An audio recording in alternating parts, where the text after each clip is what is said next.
স্বভাব যদি ভাল না হয় তবে সৌন্দর্য থাকে অর্থহীন। বাহ্যিক রূপ যতই ঝলমল করুক, ভিতরের অন্ধকার সব আলোকে গ্রাস করে নেয়। চোখের মায়া মুহূর্তের জন্য আকর্ষণ তৈরি করতে পারে, কিন্তু চোখের মায়া চিরকাল টিকে না। চোখের সৌন্দর্য ক্ষণস্থায়ী। যদি হৃদয় কলুষিত হয় তবে সে সৌন্দর্য নিঃস্বার্থ ভালোবাসা জাগাতে পারে না। মানুষের সত্যিকারের পরিচয় তার মুখের রূপে নয়, বরং তার ভিতরের গুণ, মধুর আচরণ আর স্বভাবে। কারণ রূপ একদিন ম্লান হয়ে যায়, কিন্তু ভালো স্বভাবের আলো কখনো নিভে যায় না। যার অন্তরে আছে মমতা, দয়া আর সততা, সেই প্রকৃত অর্থে সুন্দর মানুষ।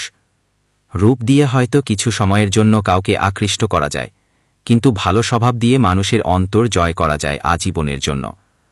যেখানে রূপের জৌলুস হার মানে, সেখানে সুন্দর স্বভাব দীপ্তি ছড়ায়। যে হৃদয় আছে সত্যিকারের মানবতা, সেই হৃদয় অন্য হৃদয়কে প্রশান্তি দেয়।